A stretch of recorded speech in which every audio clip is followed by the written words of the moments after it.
Hello everybody, I hope you're going well. Today I will show you the Stafford Gambit for black and for white.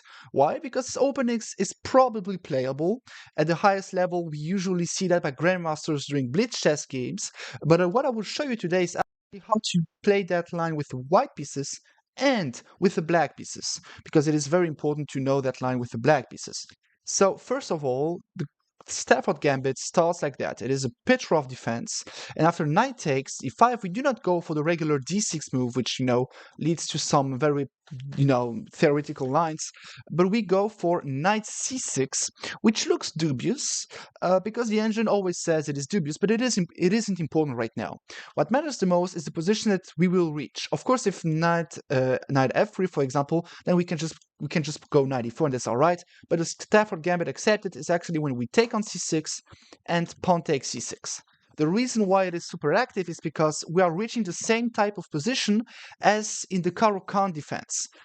There is a line in the Caro-Kann defense which looks like that. Takes, knight f6. We accept to have double pawns, but in return we have great bishops, easy development. And now if you look more carefully, it is exactly the same. These double pawns, these two bishops which can go out. The only difference is that white is up a pawn.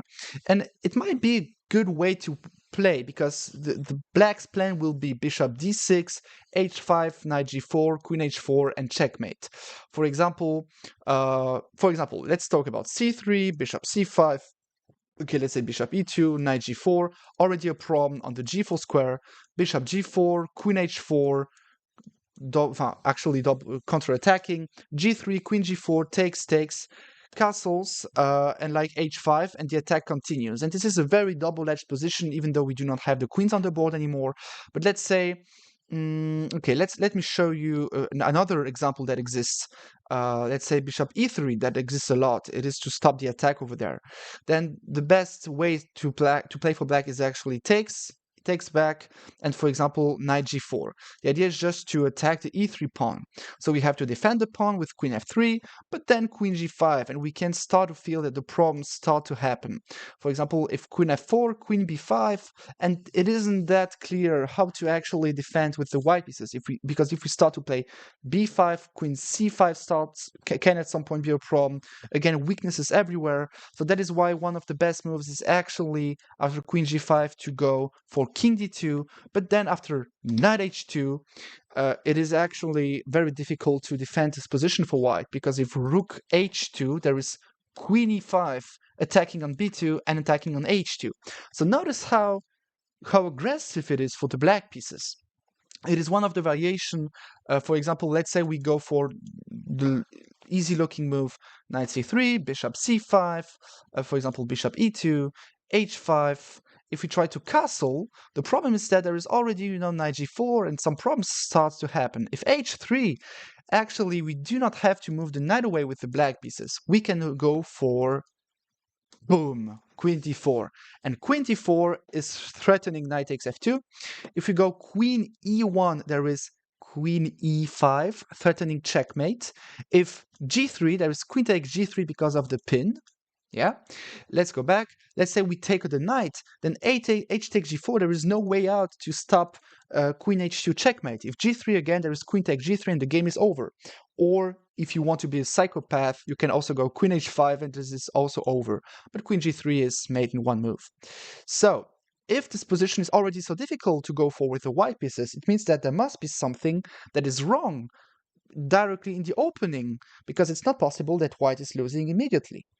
Yes, but actually that's very funny, because there is a good way to play that position for white, but it's not a logical way, and that is the reason why the Stafford Gambit can at some point be a good opening.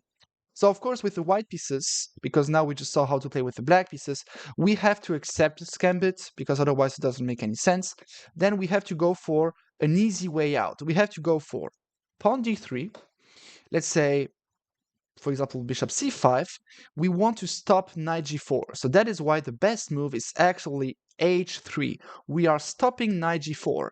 If queen d4 trying to go for a checkmate, we can just go queen e2. And notice that there is no more bishop g4 because the pawn on h3 is guarding the g4 square. Okay, if knight takes, now you can just take it because queen f2 isn't doing anything. You're just running away. So notice that white just has to play solid moves like that. And then, for example, let's say queen e7.